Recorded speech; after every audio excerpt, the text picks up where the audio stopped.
Estamos iniciando a nossa aula de ciências e hoje nós vamos falar sobre o corpo humano.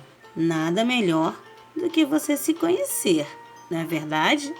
Bom, nós vamos falar um pouquinho no geral, mas vamos especificar uma parte do nosso corpo que é chamada de sistema cardiovascular. Então presta bastante atenção. O nosso corpo é composto de sistemas. São órgãos e partes que trabalham juntas para um bom funcionamento.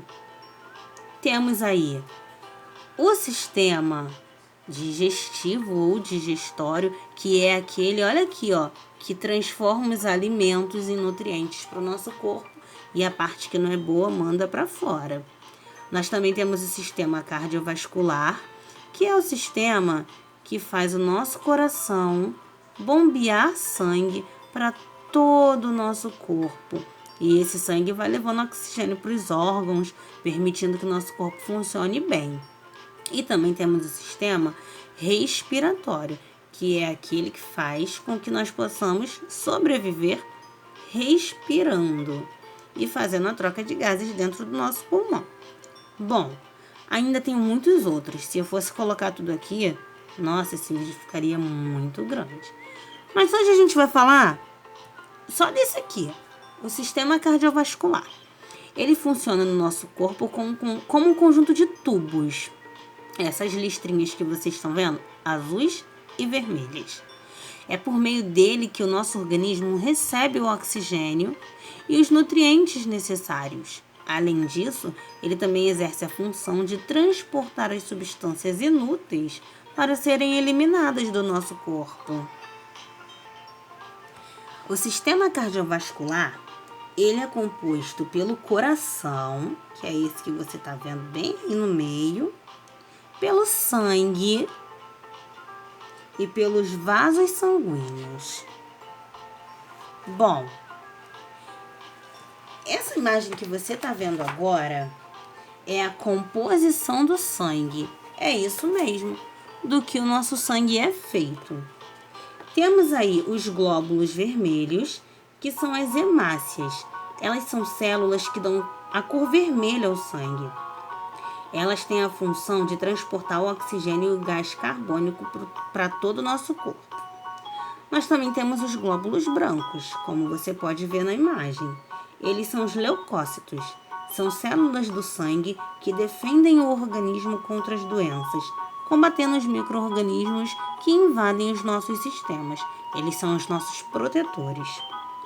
Você também pode observar que no nosso sangue tem plaquetas. As plaquetas são fragmentos de células, pedacinhos, que fazem parte do sangue e estão relacionadas à coagulação. Quando tem um sangramento, as plaquetas fazem a hemorragia parar. Ou seja, quando você tem bastante plaqueta no seu corpo, você se corta ou sangra de alguma forma e depois ele para de sangrar sozinho por causa das plaquetas. Elas fazem parar de sangrar. Quando a pessoa não tem plaquetas, é um risco muito grande que ela corre, porque se ela sangrar, ela não vai parar de sangrar e o sangue do corpo todo dela vai sair e ela vai morrer. E também tem o plasma, que é a parte líquida do sangue, em que estão os glóbulos vermelhos, os glóbulos brancos e as plaquetas, entendeu? Dentro do plasma ficam as outras partes.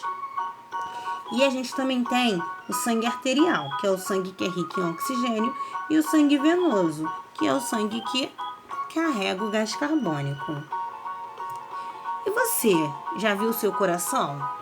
Bom, se você achava que o seu coração é desse jeito, eu tenho uma coisa para te dizer. Você está completamente enganado. É isso mesmo, o seu coração é assim, olha. O seu, o meu, de todos os seres humanos. Aquele vermelhinho ali, que eu mostrei antes, é só uma forma de representar. Mas o nosso coração é um músculo, ele é feito de carne, é isso aí. E ele bate desse jeito. Esse movimento que a gente chama de batida, na verdade, ele está bombeando, empurrando o sangue para ir para toda a parte do nosso corpo, porque todo o nosso corpo precisa do sangue. E você sabe qual é o caminho que esse sangue percorre? Olha aí, ó. O coração bombeia o sangue para os pulmões. onde tem o gás carbônico, e ele recolhe o oxigênio. Então, ele faz essa troca. Dos pulmões, o sangue sai e é levado de novo para o coração. E depois é mandado para todas as partes do corpo. Nas células, o sangue arterial, aquele que tem muito oxigênio, ele deixa os nutrientes e o oxigênio e pega o gás carbônico. E aí ele passa a se chamar o sangue venoso, que eu tinha dito, que é rico em gás carbônico. E depois desse percurso, ele recomeça o processo lá do início. Na verdade, é um ciclo. Ele nunca para e vai sempre fazendo essa troca. Bom, ainda não menos importante, né? Vamos falar um pouquinho sobre a transfusão de sangue. Você já ouviu falar disso? É um ato de muita bondade, de muita solidariedade e que pode salvar muitas vidas. É isso mesmo, gente. A transfusão de sangue é quando você faz o sangue de uma pessoa passar para outra pessoa que está precisando. Claro que tem que analisar se os sangues combinam, porque não pode ser qualquer pessoa que dá o sangue para outra. Eu vou mostrar para vocês daqui a pouquinho sobre isso. As transfusões, elas são necessárias quando tem uma perda de sangue, uma hemorragia, um acidente, algum problema de saúde. Se você ficar mal e precisar de mais sangue, alguém pode doar sangue para você. Lembrando que o sangue precisa combinar. E como que é? Olha, existe o sangue A positivo, existe o sangue A negativo. Olha aí para quem ele doa. Quem tem o sangue B positivo, olha para quem ele pode doar. Os bonequinhos mudando de cor. Existe o sangue B negativo. Tem muito tipo de sangue, né, gente? Tá vendo que nem todo mundo combina. Existe o O positivo. Também existem pessoas que têm o O negativo. Olha aí, esse pode doar para todo mundo. Que maravilha, né? Existe sangue que se chama AB, e ele também pode ser positivo, que tá aí com o sinalzinho de mais. E também tem o AB negativo, com o sinalzinho de menos. Esses são todos os tipos de sangue que existem.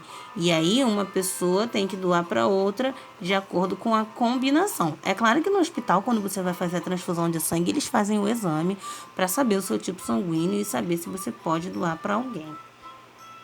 Agora vamos dar uma olhadinha no nosso coração mais de perto. Essas aí são as partes dele, tá legal? Temos aí veia cava, átrio, ventrículo, artéria, veias. Nosso coração tem muitas partes, né? Eu coloquei ele ali em cima de novo, batendo para você lembrar que ele não é colorido, tá, gente? Essa imagem é só para ilustrar para vocês. E cada pedacinho do nosso coração tem uma função. E agora, gente, você já ouviu falar sobre isso aí? Infarto e hipertensão? Por que eu vou falar dessas doenças? Porque são doenças que atacam o sistema cardiovascular. O infarto ocorre quando as artérias por onde circula o sangue, elas são entupidas. É isso aí mesmo, olha ali, ó, gente, a imagem mostrando. O sangue tá passando e aí a pessoa tá com muita gordura. A gordura faz uma massa e trava ali a passagem. O que acontece? O sangue para de ir para os órgãos, aí os órgãos começam a dar um monte de problema. E normalmente quando a pessoa infarta, quando a pessoa infarta, ela tem muitas chances de morrer. E também a gente tem a hipertensão, que é mais conhecida como pressão alta. Ela leva ao rompimento dos vasos devido ao aumento da pressão sanguínea nas artérias, que exige do coração um esforço muito maior do que o normal para o sangue circular. São duas doenças comuns na nossa sociedade atualmente, mas elas podem ser controladas e cuidadas. É só você ter bastante atenção com a sua saúde e cuidar bastante do seu coração. E como que você pode fazer isso? Bom, aí tem algumas dicas para você. Não fumar ajuda muito. Controlar a sua pressão arterial. Praticar exercícios, se alimentar bem. E ainda tem muitas outras coisas, mas essas são as principais. Fazendo isso, você não está cuidando só do seu coração, está cuidando do seu corpo por completo. A gente fica por aqui e eu te espero na próxima aula.